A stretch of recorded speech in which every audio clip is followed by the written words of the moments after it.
O governo de São Paulo anunciou hoje a volta do Campeonato Paulista de Futebol para o dia 22 de julho. Os jogos devem acontecer sem público e nas cidades que tiverem na chamada fase amarela do plano de retomada das atividades econômicas. O tema de hoje é: já estamos preparados para a volta do futebol? Boa noite a todas e todos. Apesar desse tema já ter sido discutido aqui no debate, como estamos em um novo momento e como já foi por diversas vezes aqui falado, tanto por mim quanto por meu debatedor, que a pandemia é também dinâmica, vale a pena retomar a discussão.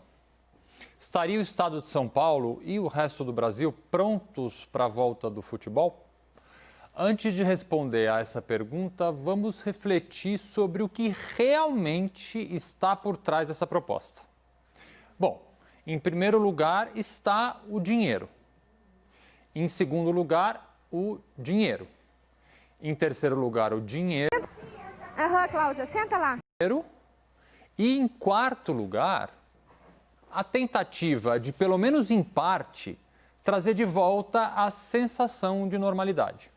É um clichê, mas determinadas atividades, expressões culturais e musicais estão extremamente enraizadas no nosso país. O futebol, o carnaval, o samba, a rachadinha, o cidadão de bem que grita com alta voz pelo fim da corrupção, mas não pensa duas vezes antes de oferecer uma caixinha para não ser multado, o oportunista que evoca princípios constitucionais quando lhe convém, tudo isso faz parte do nosso país. É uma realidade.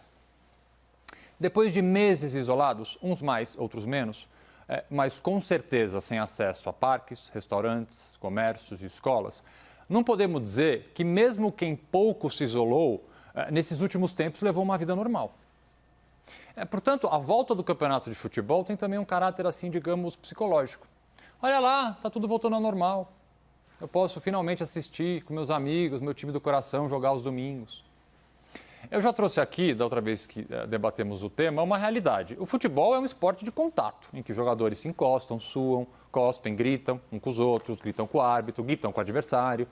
É evidente que a chance de contágio entre jogadores e todos aqueles que de alguma forma participam da partida é muito maior do que para nós, cidadãos comuns, que ainda que com uma flexibilização do isolamento, pelo menos estamos protegidos por máscara e mantendo aí o necessário distanciamento. Eu imagino que não haja divergência na afirmação de que esse distanciamento, portanto, gera uma maior chance de contágio. Ele vai sempre estar presente durante as partidas de futebol. O argumento de que o retorno dos jogos será feito de forma segura, sem a participação do público, já que os estádios estarão de portas fechadas, ele chega a ser risível de tão óbvio, né? Só me faltava o retorno do futebol incluir a participação dos torcedores. Isso, nesse momento, é impensável. Dito isso, temos que pensar aqui exclusivamente o quê? Na saúde de jogadores, de suas famílias e das famílias de outros todos atores que, de certa forma, integram esse espetáculo. E aí pensar, é justo colocar todo mundo em risco para que nós, no conforto de nossas poltronas, possamos nos entreter? A nossa paz de espírito, a nossa tranquilidade, a volta a uma pseudonormalidade é mais importante do que a saúde de homens e mulheres que trabalham direta ou indiretamente com o futebol? Por outro lado, e de certa forma foi esse, digamos assim, argumento que eu usei quando discutimos aqui a abertura de salões de beleza, restaurantes e bares, mas é inegável que, de certa forma, a nossa economia está voltando ao normal, ainda que um novo normal. Diversos ramos de atividade, incluindo até essa inovação um pouco bizarra, eu diria, de shopping centers que permitem a entrada de veículos, mas o fato é que boa parte da atividade econômica, ainda que com certas limitações, voltou. Então, como e com que argumentos conseguiríamos sustentar a impossibilidade dos campeonatos de futebol se reiniciarem? Por mais que eu ainda não veja com bons olhos, muito pelo contrário, vejo com bastante preocupação essa enganosa sensação de liberdade, ela é um fato. Mais do que um fato, ela é uma opção, que eu posso até discordar, mas ela vem sendo colocada em prática cada vez mais, dia após dia. Então, se a decisão é mesmo a de retornar com o Campeonato Paulista de Futebol, por exemplo, que pelo menos o alviverde imponente da Rua Turiaçu sagre-se mais uma vez campeão. Caio, suas primeiras considerações, eu estou rindo, desculpe, porque o final foi grande finale. Caio, suas primeiras considerações, então, por favor. Então, mais uma divergência entre mim e o Dr. Augusto. Bom, um dos pressupostos aí de um bom debate é a credibilidade dos debatedores. Mas ontem, nesse mesmo programa, eu tive a minha credibilidade questionada publicamente, por isso eu quero aproveitar essa fala inicial para defender a minha reputação e o meu compromisso com a verdade.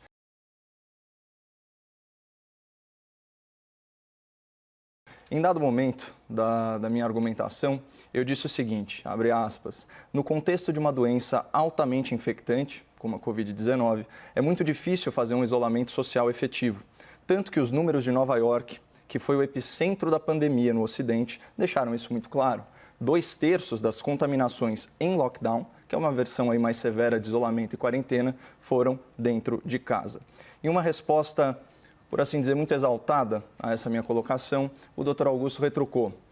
Não dá para trazer de novo esse estudo de Nova York de que 2/3 das pessoas ficaram infectadas em casa. Eu desmontei esse teu argumento aqui ao vivo. Continuou. Esse estudo foi feito com 66 pessoas. Ele não significa nada. Vamos tratar da realidade. Então eu peço ao espectador que grave essa informação simples e objetiva. Um estudo, que não significa nada, com 66 pessoas. Por mais de 4 minutos, eu ouvi pacientemente e, acima de tudo, respeitosamente o discurso do meu colega. Mas, quando eu iniciei a minha réplica, eu já fui interrompido em menos de 10 segundos de fala. E ainda tive que escutar o seguinte absurdo. Fica à vontade, pode falar suas fake news. Fala do teste de Nova York. Bom, a definição de fake news ela ainda é muito vaga, mas já é tratada como crime no âmbito do STF. Em linhas gerais, fake news é uma notícia fraudulenta, veiculada com o objetivo de desinformar, ou pior, manipular o público. Acusar um comentarista político de disseminar informações falsas talvez seja ofensa máxima à sua honra e à sua reputação profissional.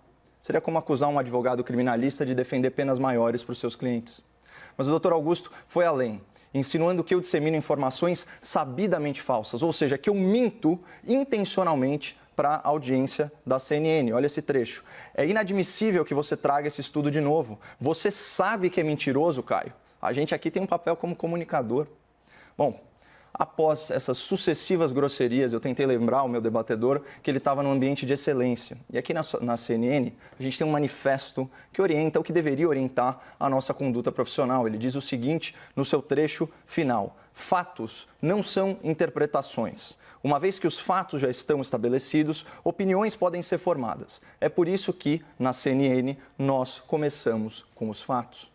Então vamos aos fatos sobre os dados da pandemia em Nova York, divulgados pessoalmente pelo governador Andrew Cuomo em 6 de maio. Lembrando que o Dr. Augusto alegou ontem que esse estudo foi feito com 60 pessoas e que ele não significa nada, certo?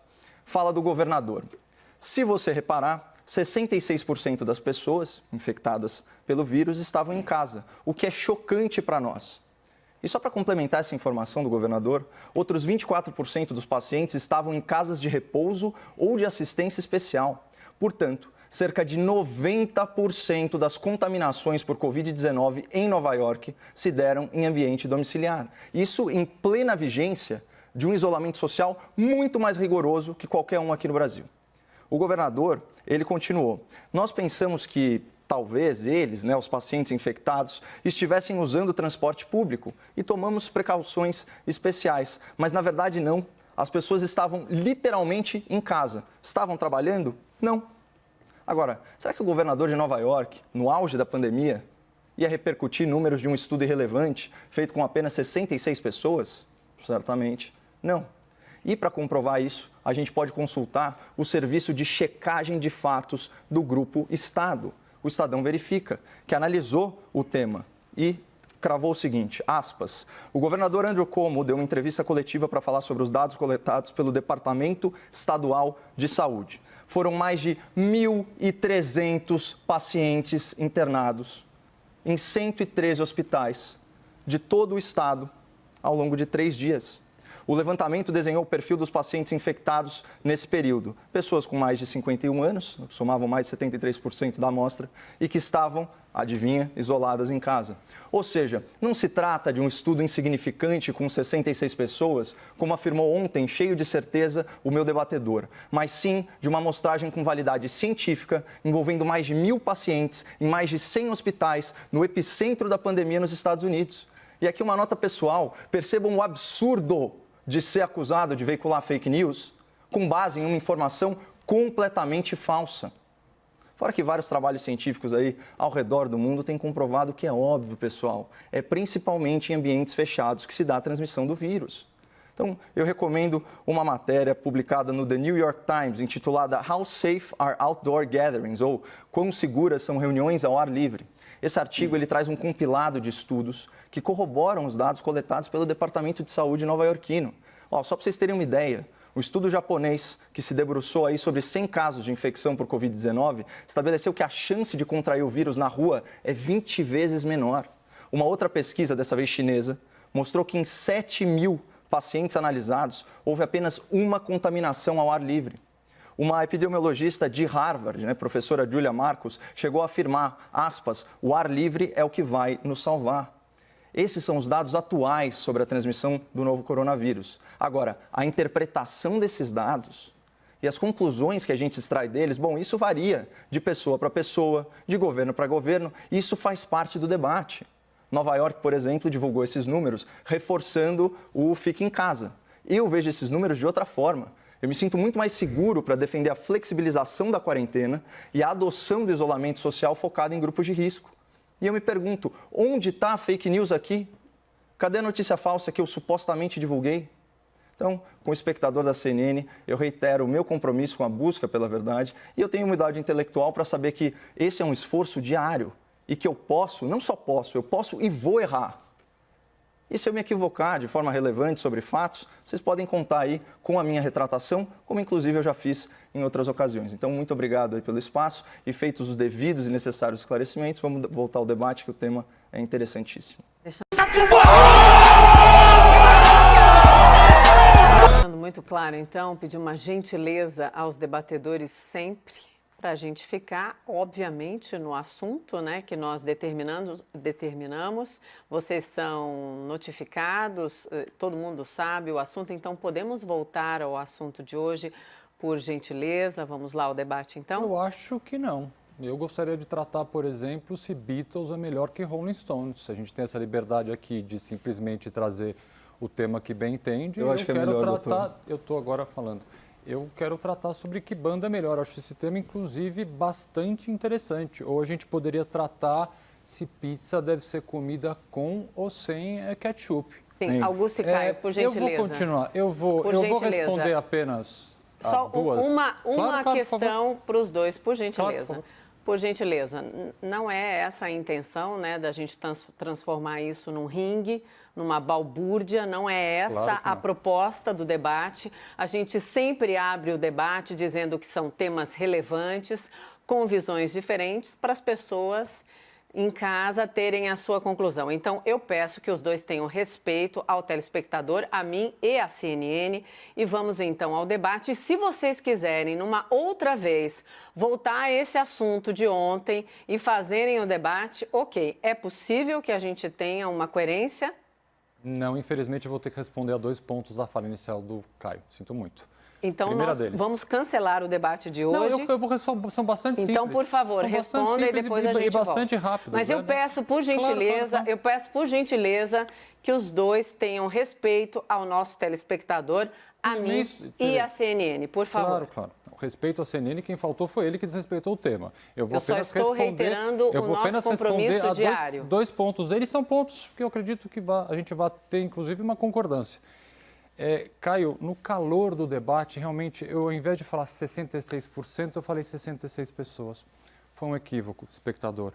Mas o espectador se recorda, imagino, quando eu tratei desse estudo especificamente aqui e trouxe uma vasta análise dele, que eu não vou retornar a ele. E com relação ao termo fake news, Caio, você tem toda a razão. Ele foi usado de forma equivocada por mim. O que você faz é falácia argumentativa, não é fake news. São 2 coisas diferentes, então aqui eu deixo também registrado que o termo fake news, por mim dito em relação ao meu debatedor, ele foi usado de forma inapropriada. Sei. Voltamos então ao tema do debate. Hoje, quarta-feira, foi o balanço negativo para os dados sobre as vítimas de Covid-19, extremamente negativo. Foram registradas hoje 1.223 novas mortes em todo o país. que é um número 18% superior da quarta-feira da semana passada. Ou seja, não estamos, em vários estados, numa curva decrescente. Não podemos achar que nós estamos voltando, mesmo que ainda seja, a um novo normal. Por isso que a minha fala inicial e é uma posição, eu concordo, difícil, porque me faltam argumentos, para ser bastante honesto, principalmente em comparação a outros ramos da atividade econômica que já voltaram.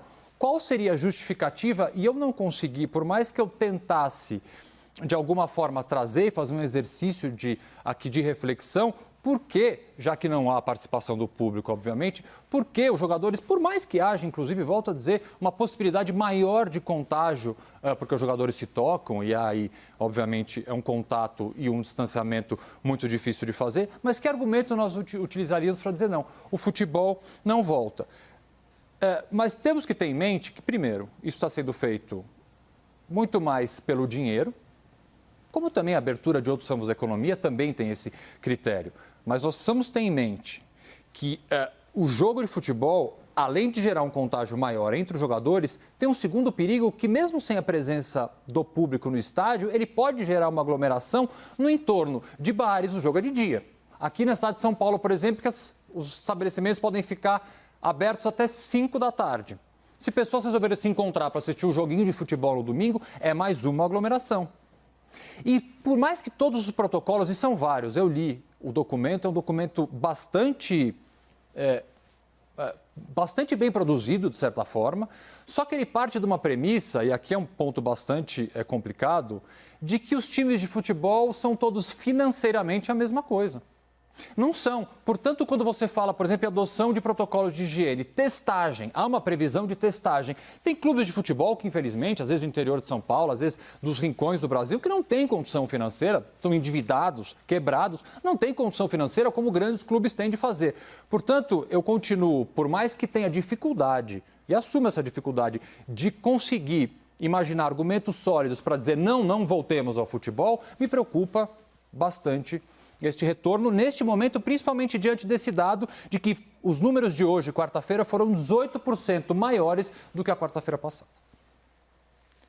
Bom, agora finalmente endereçando o tema, né? Nós já estamos preparados para a volta do futebol. Aliás, de fato, parece que a gente está num flashback coletivo, porque essa é a mesmíssima pauta do dia 20 de maio. Bom, na minha visão, a resposta para essa pergunta ela depende aí da combinação de 4 fatores que vão variar conforme a região analisada. Então, em primeiro lugar, o estágio da pandemia, né? Ou seja, o ritmo de contágio, os surtos e as ondas de infecção nos diferentes estados e cidades. Segundo, a capacidade do sistema de saúde, sempre falamos isso aqui, especialmente a disponibilidade de leitos de UTI e também de respiradores, né, das redes hospitalares, pública e privada, sempre somadas, certo? Terceiro lugar, a viabilidade, né, de adoção de medidas de mitigação do contágio. Então, isso vale para jogadores, vale para os profissionais da área e, obviamente, para os torcedores. E quarto lugar, né, que foi, inclusive, tema do nosso último debate, a anuência livre e expressa dos jogadores de futebol, que têm todo o direito de se recusarem a jogar, considerando o contexto de uma situação de emergência de saúde pública, né,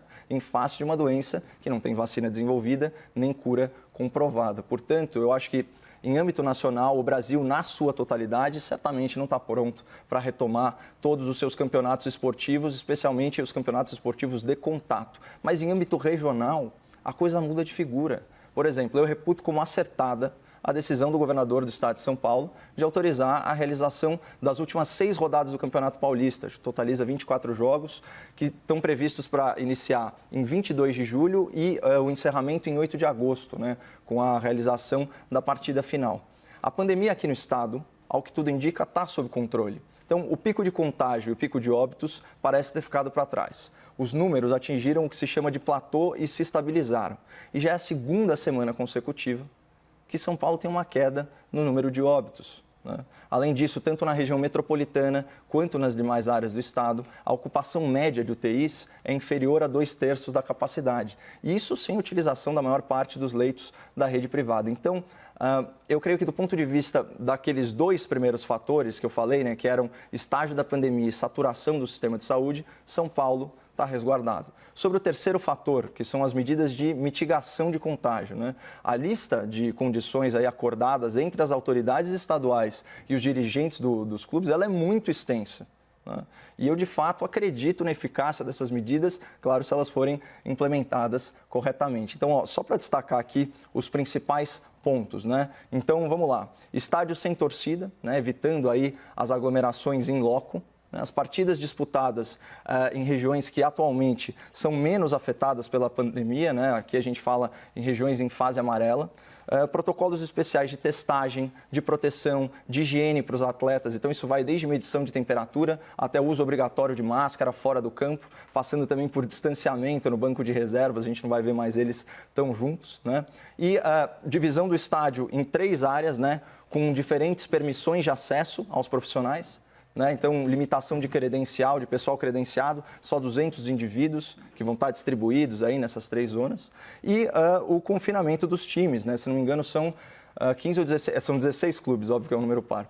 Isso é aquela famosa concentração, mas com outro nome, né? E talvez com alguns cuidados adicionais com aquela questão das visitas clandestinas, né? E, claro, protocolos aí bem rigorosos no caso de infecções confirmadas pelo novo coronavírus. De novo, vale para o jogador, vale para a comissão técnica ou para o funcionário, né? Pelo que eu li, o isolamento do paciente ele é imediato. Aí é feita uma análise das interações sociais para ver com quem o paciente teve contato e exame em todos que tiveram contato direto por mais de 5 minutos. Isso aí eu achei esquisito porque eu achei um critério meio arbitrário, mas enfim. Mas finalmente tem aquele quarto fator que é o mais importante na minha opinião. Os jogadores, por livre e espontânea vontade, devem concordar expressamente com essa exposição ao risco. É claro que na prática a pressão econômica, como bem colocou o Dr. Augusto, e a própria pressão da torcida sobre esses jogadores, para que eles aceitem a volta do campeonato, vai ser imensa. Mas eu acho que essa deve ser uma decisão pessoal acima de tudo. Mas já que eu elogiei aqui a decisão do governador de autorizar a conclusão do Paulistão, no espírito de não perder o hábito da crítica, aqui nós temos mais uma prova eloquente de que a flexibilização do isolamento social não segue a ciência, mas sim a conveniência política. Então aqui eu abro aspas para o João Dória, que diz o seguinte: a previsão é que a final seja disputada possivelmente no dia 8 de agosto, sábado, e, ao que tudo indica, no dia seguinte, domingo, dia 9, começa o Campeonato Brasileiro de Futebol. Então percebam que coincidência maravilhosa. A curva da pandemia em São Paulo vai obedecer ao calendário do futebol brasileiro. É muita sorte mesmo. Vamos então? Vocês não vão debater o assunto, é isso? Já querem ir para os argumentos finais? Debater. Agora não faltam podemos. 3 minutos para os argumentos finais. Se Podemos não tiver, debater. nós já debater. vamos. Não, podemos debater sim. Então, por favor. Minha dúvida é se essa livre e espontânea vontade dos jogadores, Caio, não é uma livre e nada espontânea pressão. Livre e espontânea pressão. Né? Porque como a gente... Acho que nesse ponto a gente concorda, o principal argumento e o principal motivo para abertura, e agora a gente vê depois que a coisa aconteceu, né? Parece engenheiro de obra pronta falando agora que tudo já passou, mas a verdade é essa. O critério econômico se sobrepôs e muito, principalmente no estado de São Paulo, à ciência. E essa crítica foi feita por mim depois de elogios, sim, justos, e que eu mantenho a postura do governador João Dória e do prefeito Bruno Covas, mas com o passar do tempo foi fácil de perceber que o critério da pressão de determinados ramos da atividade econômica e o critério, mais uma vez, financeiro e econômico, e às vezes até com certa influência, que também não poderia deixar de ser da opinião pública, acabou se sobrepondo ao essencial e único critério para decidir ou não a abertura de algo, que seria o critério da ciência. E o futebol, lendo, inclusive, li a entrevista do presidente do Corinthians, André Sanches, e a justificativa dele, aqui na CNN, inclusive, me fez, de certa forma, concordar. Porque ele disse, olha, nós não estávamos pressionando a nada. Nós estávamos calmos, sabendo que o futebol é um esporte de contato, sabendo que havia casos de contágio já confirmados nos clubes, nós não pressionamos ninguém. A partir do momento que nós vimos tudo abrindo, shoppings, restaurantes, comércio de rua, possibilidade de se reabrir parques, que acho que nesse aí eu e o Caio concordamos, o parque deveria estar aberto há muito tempo. A possibilidade de shows, teatros, fala-se até em cinema. Por que não o futebol? Então, obviamente, começa uma pressão. Há uma pequena diferença aqui, não vou entrar em detalhes, entre o campeonato aqui de São Paulo e os clubes do Rio de Janeiro. A situação deles e nossa é um pouco diferente em relação a essa pressão e esse apoio, enfim, as estratégias. Mas a justificativa, e eu realmente, de fato, lendo isso, me peguei pensando. Se o critério não é mais a ciência, e é isso a crítica que eu continuo fazendo, reiteradamente farei sempre essa crítica, se o critério não é a ciência, o critério é o poder econômico, o critério é, bom, já que todo mundo está fazendo, de certa forma, respeitando, eu vou usar o termo isonomia, obviamente não é tão bem colocado nesse cenário, mas de certa forma nós temos que então entender e escutar os anseios e os pedidos de absolutamente toda e qualquer atividade econômica. E futebol é uma atividade econômica, convenhamos, de bastante dinheiro.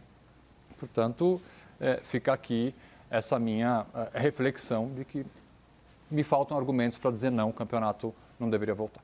Vamos então para os argumentos finais. Caio, você começa? Começo. Bom, só reiterando, né, a minha fala, acho que o doutor vai concordar comigo, ofensas pessoais, elas são inadmissíveis, né, num ambiente de excelência, especialmente alegações de práticas que configuram ilícitos. Em conversa com a vice-presidência da CNN, que atestou que eu estava coberto de razão, como foi reiterado aqui pelo próprio doutor Augusto ao reconhecer que eu não divulgo fake news, me foi informado que, por uma questão editorial, né, a empresa não poderia fazer uma nota e interferir no conteúdo do debate, por isso eu usei a minha cláusula de liberdade de expressão para vir aqui e defender a minha reputação. Sempre que eu incorrer em falácia argumentativa, Augusto, por favor, aponte. Eu consigo apontar várias suas, inclusive uma agora, a ad hominem, o ataque à pessoa, mas também a falácia do espantalho, cantar vitória e uma série de outras expressões que a gente estuda em erística. Recomendo aí ao espectador da CNN que leia Schopenhauer sobre isso. E ficou muito claro aí pelas suas falas que, embora você tenha admitido o erro, você não teve a grandeza de caráter de pedir desculpa. Augusto? Ai, Caio. Eu gostaria de trazer ao espectador coisas que só nós sabemos, mas realmente eu não vou cometer essa deslealdade com você. Nem eu. De qualquer forma, eu volto a afirmar, acho que a sua reputação está muito mais abalada pelas posições completamente equivocadas que você sustenta, afirmada assim com base em falácias, muitas delas falácias. Aí que a sua reputação se abala. Boa noite. Mano, você tem demência? Então, por favor, boa noite, Augusto. Boa noite, Caio também. Boa noite, Até amanhã. Até amanhã.